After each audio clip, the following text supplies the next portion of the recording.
स्वावलंबी कराई एबे चर्चा रे एसराज अगरबत्ती। पश्चिम ओडिशार सोनपुर एही कंपानी एबे घरे घरे परिचित। एसराज अगरबत्ती कंपानी दीर्घ 14 वर्ष हेब सारा ओडिशा रे सेवा प्रदान करुछि।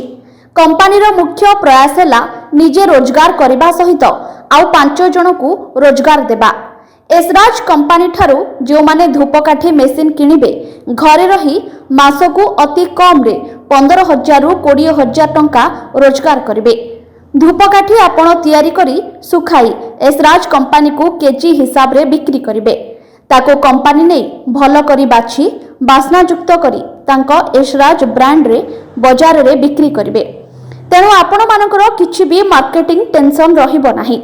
आपण एही कंपानी सहित जड़ित रहिबा पई तळे दिया जायथिबा नंबर रे जोगाजोग करंतु।